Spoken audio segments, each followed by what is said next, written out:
नमस्कार, मैं आशुतोष शर्मा आप सभी का फिर से बहुत बहुत स्वागत करता हूं किताबों के इस यूट्यूब चैनल पर, जहां मैं आपसे हिंदी और इंग्लिश की प्रतिष्ठित साहित्यिक किताबों के बारे में बात करता हूं, उनका कंप्लीट रिव्यू करता हूं।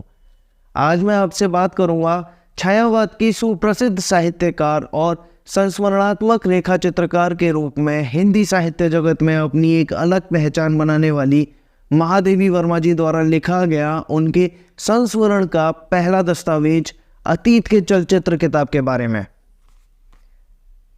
दोस्तों, वैसे तो ये छोटी सी किताब है, लेकिन साहित्यिक दृष्टि से बहुत ही महत्वपूर्ण है, क्योंकि हमारी स्कूल्स और कॉलेजेस में हिंदी साहित्य के पाठ्यक्रम का हिस्सा बनी हुई है ये किताब।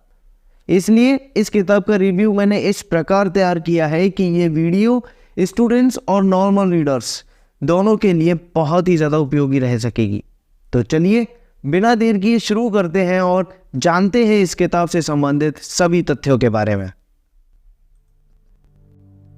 दोस्तों, प्रकृति प्रेमी महादेवी वर्मा जी द्वारा लिखित इस किताब को लोक भारती प्रकाशन ने प्रकाशित किया है और यह किताब सबसे पहले 1941 में प्रकाशित हुई थी।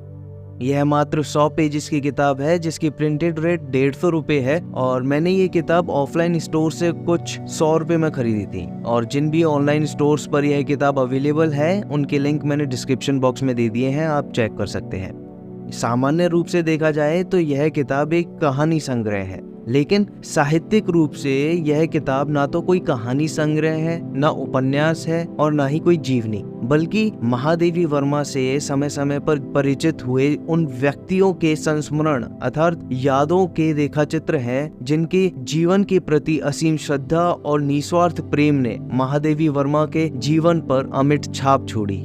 कहने का मतलब है कि इस किताब में ऐसे 11 व्यक्तियों की 11 कहानियां हैं जिन्होंने महादेवी वर्मा को बहुत ज्यादा प्रभावित किया। दोस्तों, रेखाचित्र और संस्मरण ये दोनों ही साहित्य लेखन की दो विधाएं हैं और बहुत ही प्रसिद्ध विधाएं हैं। ये दोनों एक दूसरे के समतुल्य होते हुए भी एक दूसरे से भिन्न है, इसलिए दोनों के बारे में थोड़ा सा मैं आपको बताना चाहूंगा। रेखाचित्र एक ऐसी कला होती है जिसमें कोई लेखक शब्दों का प्रयोग करके किसी भी व्यक्ति के भावों विचारों को चित्रित करता है। इसमें छोटी छोटी घटनाओं के माध्यम से उस व्यक्ति के नेचर को, उसकी भावनाओं को बारीकी से निरूपित किया जाता है। यह चित्रण बहुत ही सरल और सादगीपूर्ण होते हैं, जो पाठकों के सीधे दिल में उतरता चला जाता है। इसे शब्द चित्र भी कहते हैं, क्योंकि यह शब्दों के माध्यम से किसी व्यक्ति के चरित्र को, उसकी भावनाओं को चित्रित करता है। और संस्मरण में लेखक अपने समय की कहानी लिखता है, जो भी वह देखता है, महसूस करता है, उसका विवरण देता है। उसकी खुशियां, दुख और सभी भावनाएं जो उसके शब्दों में छिपी होती हैं, वो अपने जीवन के हर पल को अपने शब्दों में सहेजता है, पूरी भावनाओं और अनुभवों के साथ। एक महत्वपूर्ण बात मैं यहाँ आपको बताना चाहूंगा कि साहित्यकार के रूप में प्रसिद्ध हुई महादेवी वर्मा जी ने वास्तव में अपने जीवन में कोई कहानी या उपन्यास नहीं लिखा। उन्होंने अपने जीवन में जो भी लेख, निबंध, संस्मरण या रेखाचित्र लिखे हैं, वे सब इतनी सृजनात्मकता और भाव विभोरता के साथ में लिखे हैं कि यही संस्मरण और रेखाचित्र हमें कहानी और उपन्यास होने का आभास कराते हैं। ऐसा नहीं है कि उनसे पहले रेखाचित्र और स्मरण लिखे नहीं गए। बहुत सारे लेखकों ने बहुत सारे रेखाचित्र और संस्मरण लिखे, लेकिन वास्तव में इन दोनों विधाओं को महादेवी जी की कलम के स्पर्श ने ही जीवंत किया है। हिंदी लेखन में इन्होंने अपने काव्य लेखन को इतना समृद्ध कर लिया था कि आज इनकी गणना छायावाद के महत्वपूर्ण स्तंभों में होती है। इस किताब की विषय वस्तु के ऊपर चर्चा करने से पहले मैं आपको बताना चाहूंगा कि इस किताब के हर एक संस्मरण की समरी की वीडियो मैं जल्द ही लेकर आऊंगा, जो आपके एग्जाम पर्पस के हिसाब से बहुत ही महत्वपूर्ण रहेगी। अब इस किताब की विषय वस्तु को एक झलक देख लेते हैं, ताकि आपको एक अनुमान लग सके कि किताब में जो 11 संस्मरण हैं, उनकी कहानियां किस प्रकार से हैं। किताब की शुरुआत अपनी बात नामक भूमिका से होती है, जिसमें लेखक ने अन्य बातों के साथ साथ अपनी इस किताब को लिखने के पीछे अपना उद्देश्य भी जाहिर किया है, जिसके बारे में हम आगे बात करेंगे। इसके बाद किताब में 11 संस्मरण एक के बाद एक शुरू होते हैं। ये संस्मरण उन लोगों की कहानियां हैं जिनके संपर्क ने महादेवी वर्मा जी के चिंतन की दिशा को और संवेदनाओं को नई दिशा दी। इस किताब का पहला संस्मरण रामा नामक उनके घरेलू नौकर का है, जिसे 1920 में महादेवी जी ने मात्र 17 वर्ष की आयु में अपने जीवन के इस पहले संस्मरण और इस किताब के पहले और मुख्य पात्र को लिखा था। रामा की कहानी भी विचित्र है। वह बुंदेलखंड का ग्रामीण बालक विमाता के अत्याचारों से तंग आकर घर छोड़ देता है और लेखिका के घर में आश्रय पाता है। महादेवी जी के जन्म से पहले ही महादेवी जी के माता पिता उसे अपने घर लेकर आ गए थे और इतने दिनों में वह अब उनके घर में नौकर से अधिक परिवार के सदस्य की तरह हो गया था। वह सूरत से कुरूप अवश्य था, लेकिन उसकी सेवा भावना में कोई कमी नहीं थी। बीमारी के समय में वह अपनी सेवा परायणता और सावधानी का जो परिचय देता था, वह सामान्य लोगों में और अन्य लोगों में बहुत ही कठिनाई से देखने को मिलता था। इस संस्मरण में महादेवी जी ने रामा का व्यक्तित्व ग्रामीण जनों की सरलता, निश्चलता, ईमानदारी, कृतज्ञता और सेवा परायणता के प्रतीक के रूप में चित्रित किया है। दूसरा संस्मरण पारिवारिक अत्याचारों से पीड़ित और उपेक्षापूर्ण वातावरण में मूक रहकर घुट-घुट कर जीने वाली मारवाड़ी बाल विधवा का है।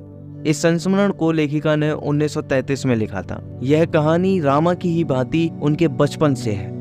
8 वर्षीय महादेवी उस 19 वर्षीय युवती को भाभी मानती थी। इस संस्मरण में महादेवी जी ने बाल मन को सहज स्नेह से सींचने वाली एक हिंदू विधवा की वेदना का कारुण चित्रण किया है। साथ ही बाल विवाह के दुष्परिणाम, सामाजिक अंधविश्वास, हिंदू विधवा के तिरस्कारपूर्ण दयनीय स्थिति पर आक्षेप किया है।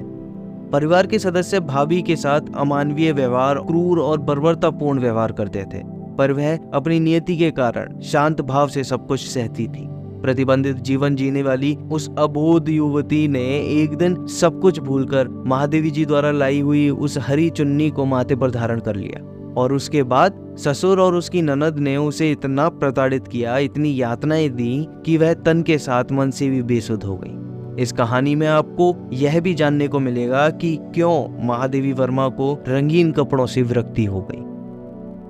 तीसरा चित्र बिंदा का है, जो निरीह और अज्ञानी बालिका है।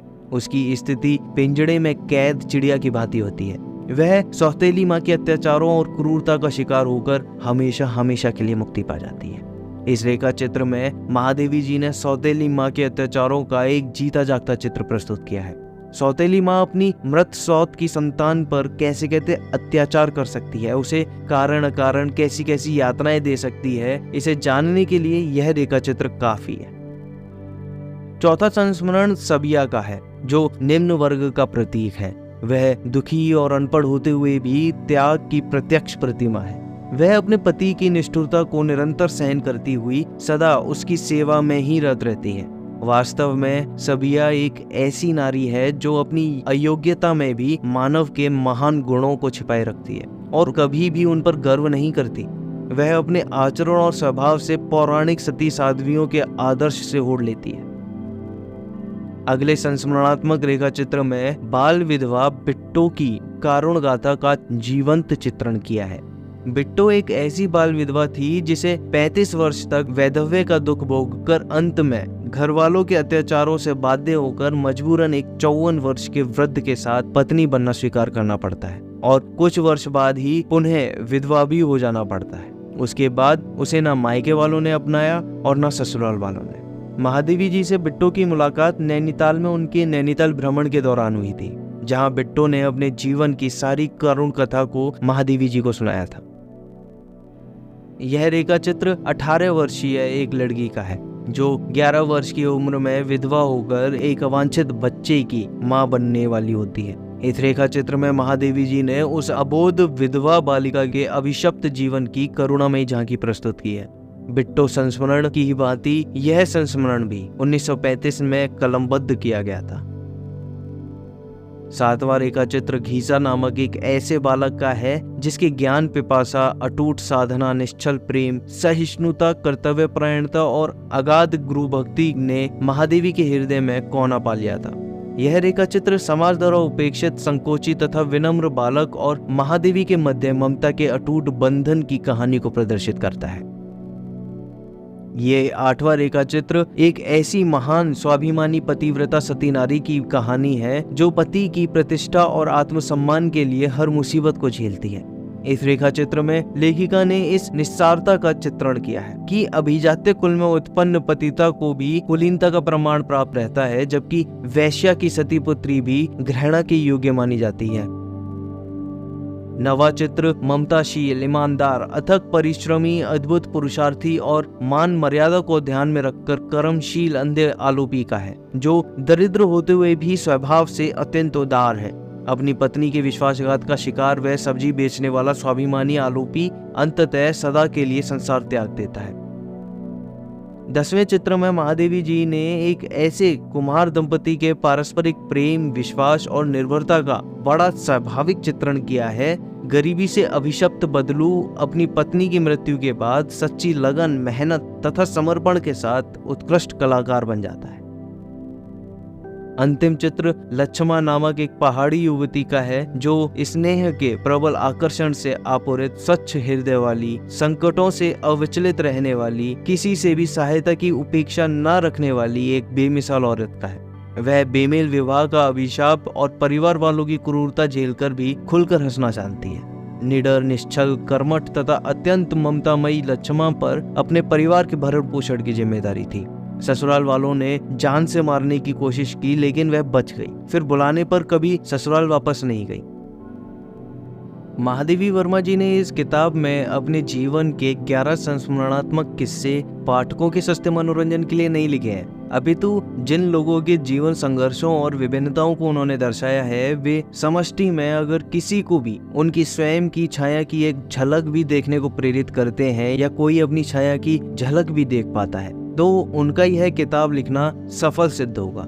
अन्यथा उन्हें ऐसा अनुभव होगा कि उन्होंने इन स्मृतियों को अपने मन मस्तिष्क के सुरक्षित घेरे से बाहर निकालकर खुद के साथ और उन सभी लोगों के साथ अन्याय किया है जिनका जिक्र उन्होंने इस किताब में किया है। इस किताब में महादेवी जी से संबंधित उन 11 लोगों के संस्मरणों का संग्रह है, या यूं कहूं कि कहानियों का संग्रह है, जिन्हों की जिजीविषा ने महादेवी वर्मा जी को बेहद प्रभावित किया।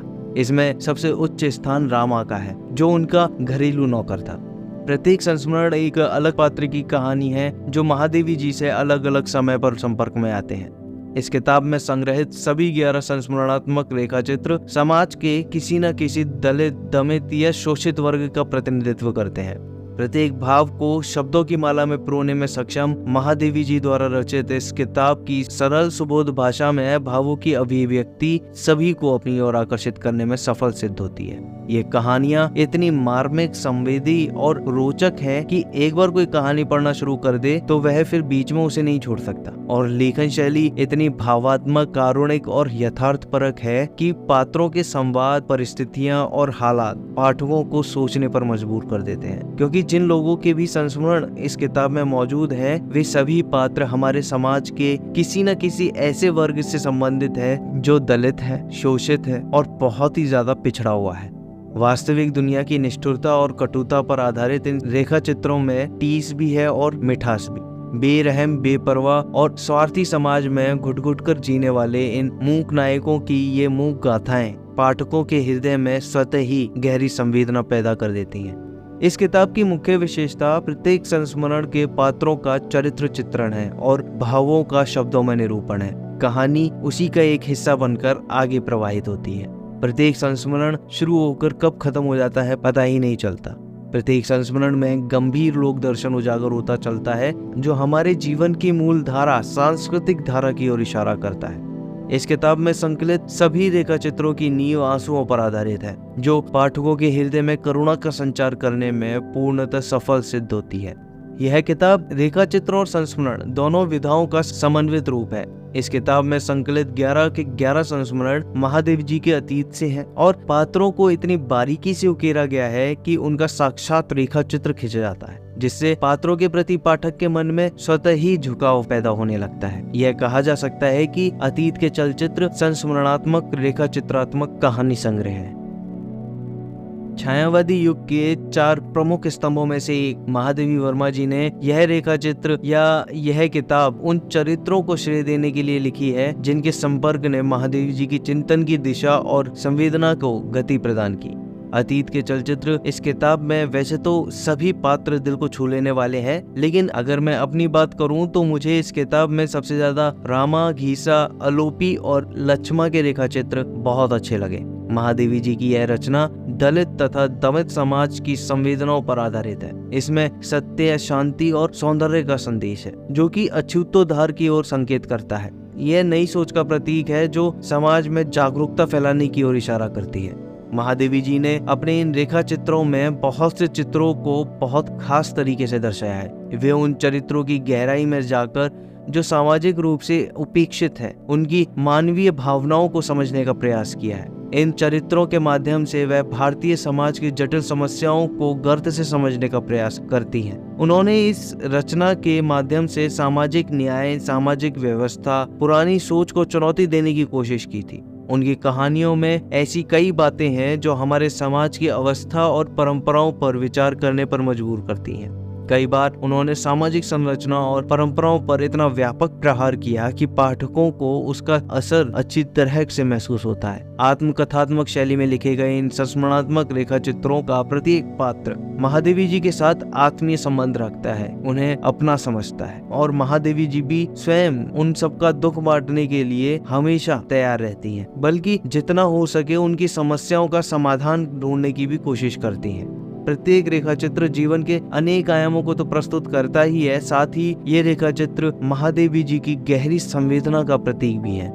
जाति पाति या वर्ण भेद से परे इन रेखा चित्रों में समाज में व्याप्त अनेक विसंगतियों पर कटाक्ष करते हुए महादेवी जी ने पुनर्विवाह, विधवा विवाह, वैश्यावृत्ति, विमाता के अत्याचार, पर स्त्री गमन, अशिक्षा, बेरोजगारी जैसी अनेक समस्याओं का प्रसंगानुसार चित्रण किए जाने के कारण ये रेखा चित्र आज भी उतने ही उचित और प्रासंगिक ठहरते हैं जितने तब थे। 100 पेजेस की इस किताब की भाषा तथा लेखन शैली को देखते हुए नए पाठकों को इस किताब को पढ़ने में सामान्य से थोड़ा ज्यादा समय लग सकता है। मुझे ऐसा लगता है कि कहीं कहीं शब्दों का चयन नए पाठकों को थोड़ा परेशान भी कर सकता है। पंक्तियां काफी गहन अर्थों में प्रयुक्त की गई हैं, जो नए पाठकों को थोड़ा बोझिल सा लग सकती हैं। इसलिए मेरा सुझाव है कि नए पाठक इस किताब को थोड़ा धैर्य के साथ पढ़ें। लेकिन साहित्य प्रेमियों के लिए यह किताब एक अद्भुत तोहफा है। ओवरऑल अगर मैं इस किताब की बात करूं तो यह एक ऐसी किताब है जिसका हर एक किरदार आपके दिल को छू जाएगा। मुझे इस किताब को पढ़कर ऐसा लगा जैसे महादेवी जी स्वयं मुझे अपनी कहानी कह रही हैं और मैं चुपचाप बैठा हूं, उन्हें सुनता जा रहा हूं। मुझे ये किताब बहुत अच्छी लगी और चाहूंगा कि आप भी इस किताब को जरूर पढ़ें। अगर आपने यह किताब पढ़ ली है तो कमेंट करके जरूर बताएं, और ये वीडियो आपको कैसी लगी यह भी कमेंट करके बताएं। बुक रिव्यू, कविताओं और कहानियों के लिए बने रहिए। जल्द ही दोबारा मुलाकात होगी किसी दूसरी वीडियो में। धन्यवाद।